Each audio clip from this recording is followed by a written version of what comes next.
show the candles, isn't it, really? To show with a candle.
ones they're either filled in, or if they're not filled in, I tend to push a book, stars.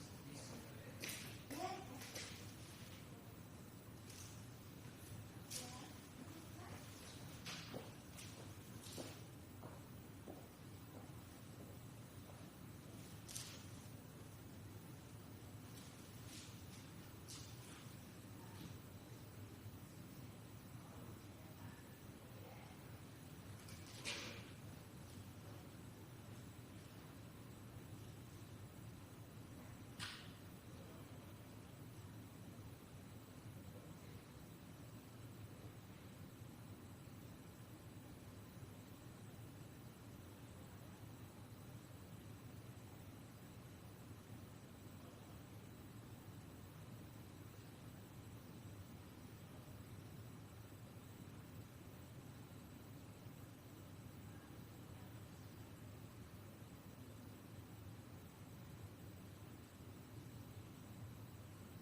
be seated.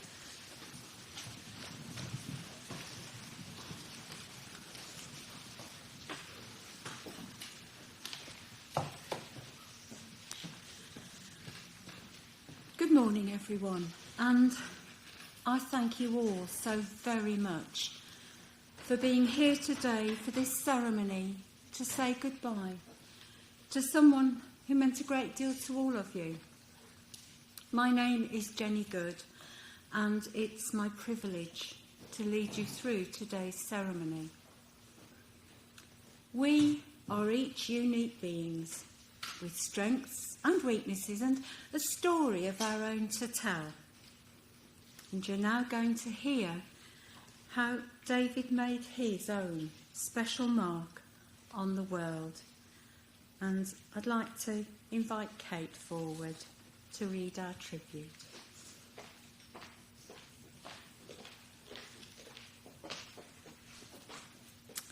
What a beautiful arrival, I have to say, to see the family all gathered like that. So today we find ourselves saying goodbye to our Dave, Browning as he was affectionately recalled. Dave liked nothing better than getting his family, of whom he was immeasurably proud, and many friends together. His hobby and world was people. Let's hope he's looking down on us today, all gathered here in person, or logging in from Adelaide, Auckland, Alice Springs, Los Angeles and France today. I think, though, he might be a bit brassed off at missing it. Dave was at all curves of the globe, often seemingly at the same time. How could he have been FaceTiming Barb in Bridgnorth from his camper van in Australia with Melissa and Matt, but at the same time being in France with Juliet and Chris? His girls gave Dave the opportunity to travel the globe, and he embraced it. I wish I'd challenged him when he tapped the kitchen window like this with his ring, and he went past my kitchen window. And I should have challenged him by saying, that can't be you, because you're playing dominoes with Hillary in Devon. I've discovered his secret, and I've concluded that there must have been 3 of Dave. Not 3 different people, you understand, but miraculously clones of the same heart, enabling him to travel to 3 separate places and keep in contact with all his family and pals, giving generously of his time and taking that loud, infectious laugh with him wherever he went. Such was Dave's ability to be in constant touch with us all. It will be so hard to name them all individually, but you can be assured that every single friend was valued and appreciated, and you know who you are. In spite of all the trips Dave took and all the travelling he did to his contacts, he once said to me that when he took the turn-off at the main road by the big tree and made his way down the lane, he knew he was home, and he never tired of that view. Many of those contacts were made, myself including, on or around Browning's garage on Hagley Road West in Quinton, where his father Walter had owned the garage before him. I've had many, many stories of his car trading days in and around Quinton. I wasn't in the car trade, but had a restaurant neighbouring a few places away from the garage. Richard Fisher, who is now in New Zealand, first met Dave at Browning services in 1962, when a small crowd of youngsters would gather, including John Walker with his infamously naughty registration plate. Ask me about that later. And Malcolm Patrick in his mother's Morris 1000 convertible. Richard recalls a time when they had great fun helping Dave's dad pump gas at the garage. Probably illegal, but it was different in those days, and they didn't care. When the M5 motorway opened in 1962, this group decided to try it out one Sunday morning before it opened. And off they set in their separate super-fast cars and vans, all capable of at least 75 miles an hour, and headed down the deserted motorway. Halfway down, Dave decided that he should share a packet of biscuits with everyone. So these were passed from car through to car, 3 or 4 abreast, whilst driving 75 miles an hour. I'm assured that no cars touched and no humans were hurt. Richard and his family migrated to New Zealand, and they often popped back and spent time at the River and Rail to see Dave. Richard talks of long chats on FaceTime, prompting Dave to make a detour to New Zealand on his way to see Melissa. So in 2017, Dave went and visited Auckland, where he spent 2 weeks being rushed all over the North Island and picnic on a remote beach only accessible by boat. A full account of this trip is available separately. Graham, another past from Dave's long past, recalls Dave's Ford was kitted out with a full record player, way before cassettes and CD players. They drove around Lorette de Mar with 20 singles and treated the locals to a taste of the Beatles at full blast. Hagley Road West also appears in Mike Ford's memories, as he lived opposite the car sales beside the garage, and as a young man he would visit Dave and they would talk cars, tune-ups and exhausts. Mike then moved from customer to owner of that car sales, and the table turned, and it would be Dave that still popped back as a visiting customer, happy to talk about cars. Dave would buy, sell, trade, move, store cars or trailers, hire them out, buy them in, and this took him all over the country.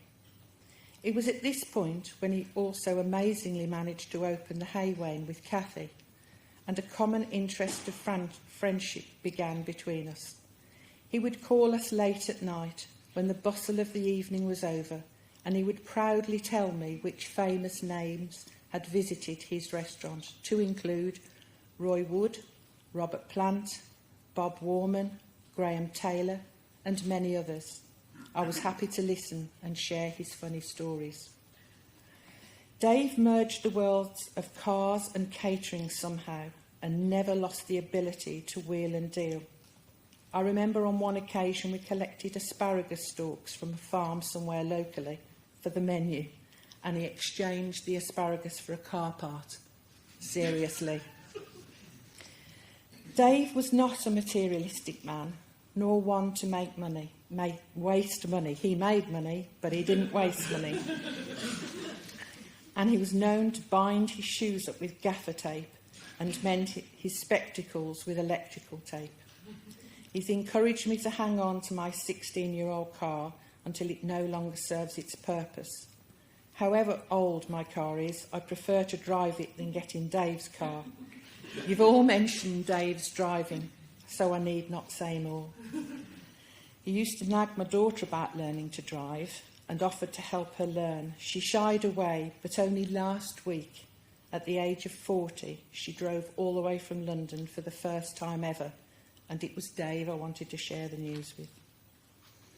Although he never wasted money, communication, however, was a very different matter, and he would embrace all the latest communication technology available to him. He turned up one day at our restaurant with a great big heavy brick of a phone, which many of you will remember. It required a socket and a sturdy table as it was so heavy. And from there, over coffee, he used to take bookings for Hidden Cathy's restaurant, never to miss a call from my restaurant. Of course, more recently, he's had FaceTime on his phone, and he loved to see who he was talking to, enjoying the wonders of calling across the globe. We recently wondered if Dave had tuned his communications from the other side, as Colin had 3 missed calls from him last week on his phone. I think Colin probably gulped a bit there until we realised that Claire had his phone. He would definitely have found that funny. His girls were the centre point of his world.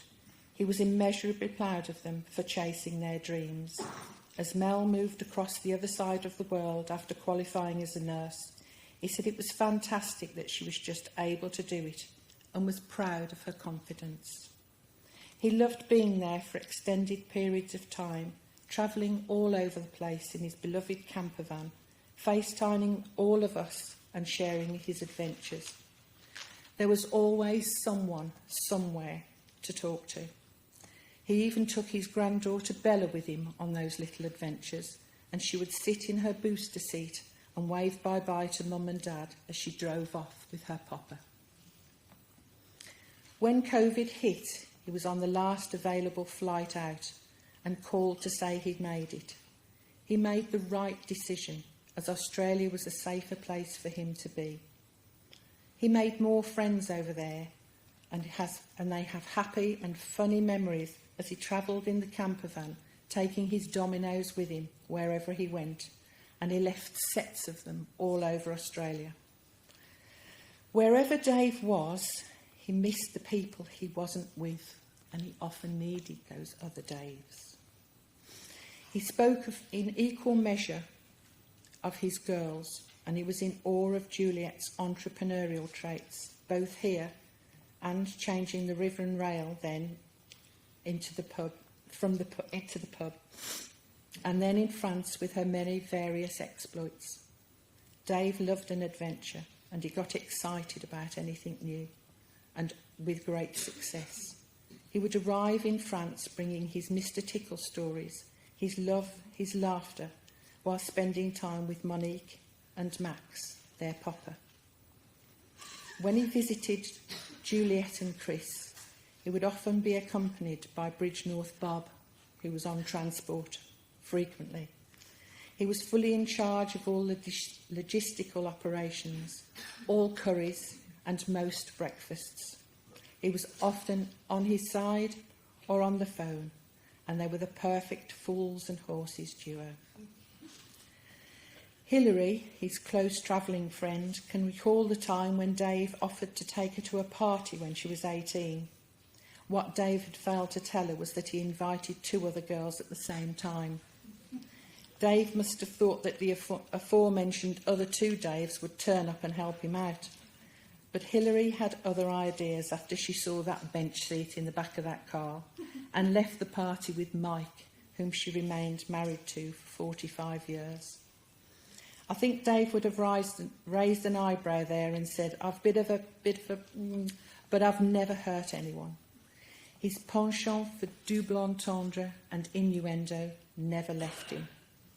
Hilary never, obviously, took offence at Dave's antics, as she too has accompanied him on his trips, and in more recent years, he's arrived in Devon with a big smile and a bag of dirty washing. So Hilary, in laundry, will miss her travelling pal. Brian, who passed away not so very long ago, was Dave's chippy stroke estates. If it was broken, Brian fixed it, and he became a pal and a constant at the River and Rail. In more recent times, his daughter Claire has become his 3rd daughter in Dave's life. In constant contact, she's provided loyal support, been a faithful friend, and willingly undertook the role of personal secretary. I'm laughing at this stage because I got his old trousers to repair the worn-out crutch on.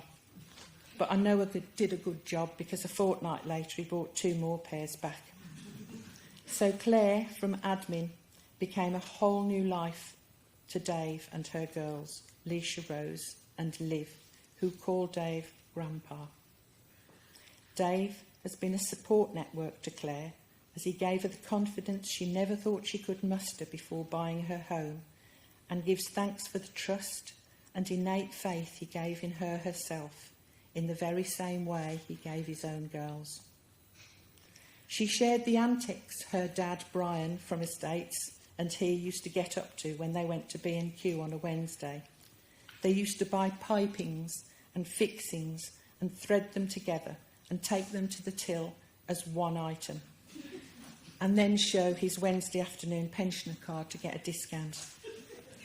That's Dave, and there could be a collection at the back for B&Q later. Omar.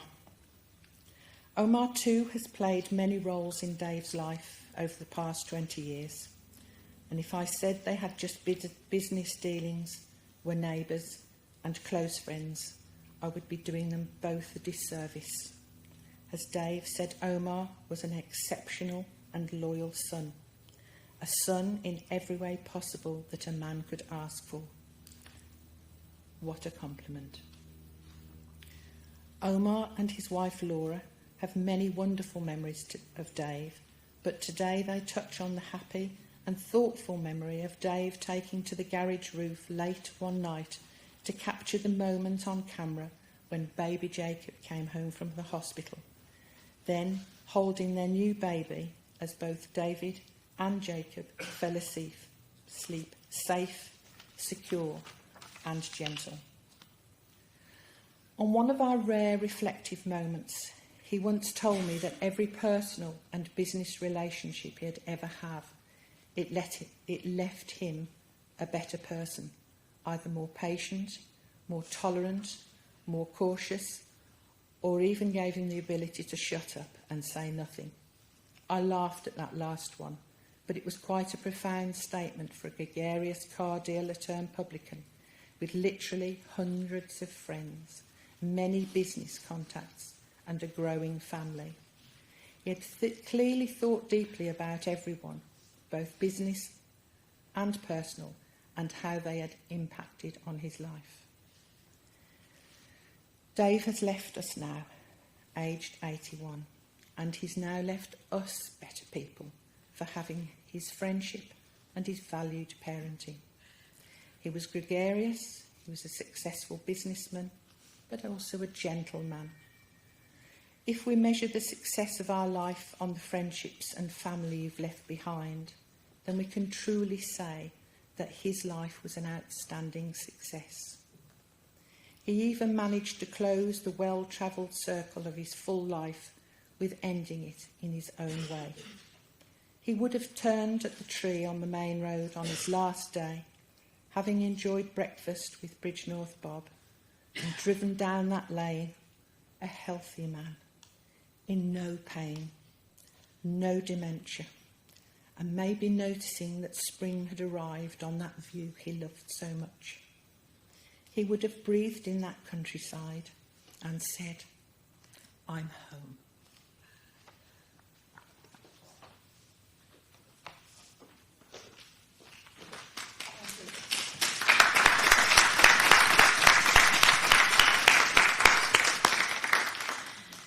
What a beautiful picture in words that you created. Thank you so much. And now, if you'd like to look at the screens, we've got some more beautiful memories to a very apt piece of music.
There were so many smiles then. That was amazing. So, very sadly, we do now come to that point in the ceremony when we must finally say farewell to David. And with love and appreciation, we commit his body to its end with nature. And at this point, but only if it's comfortable for you, could I ask you all to stand, please? And at this point, if you do have some flowers that you would like to put on, now is the time.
David, your life we honour and celebrate.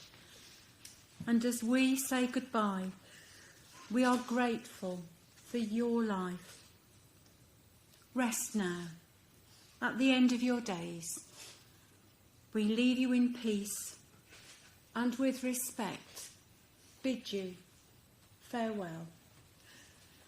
Would you all please be seated?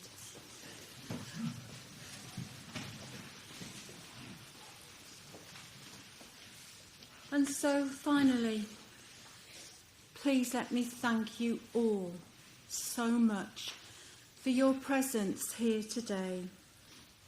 The family have asked me to say that you are all most welcome after this service to return to the Parlours Hall, Bridge North, for refreshments and, I'm sure, much more reminiscing. We met here today to remember the life of David, to give thanks for his life and the experiences that you all shared, but also to wish him well now that his time is over. David's life has been a tapestry into which you are all woven to some extent, and it's made up of many threads of memories which, no matter how time passes, those memories will always remain in your hearts.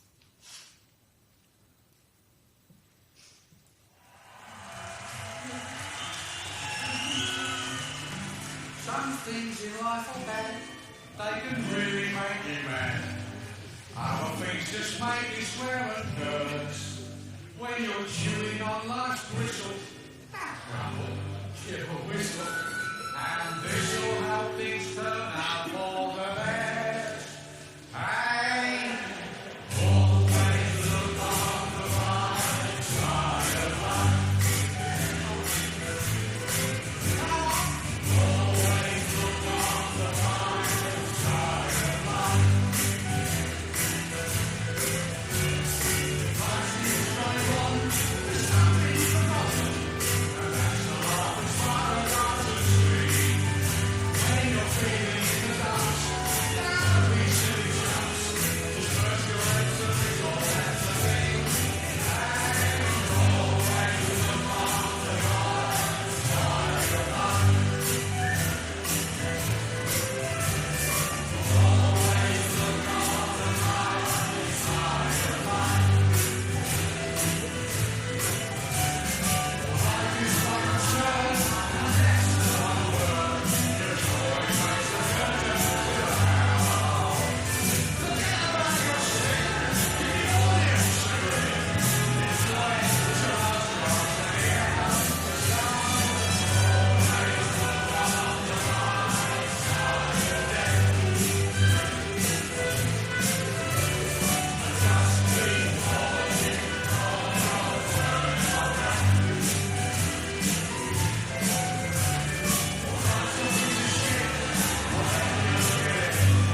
smooth.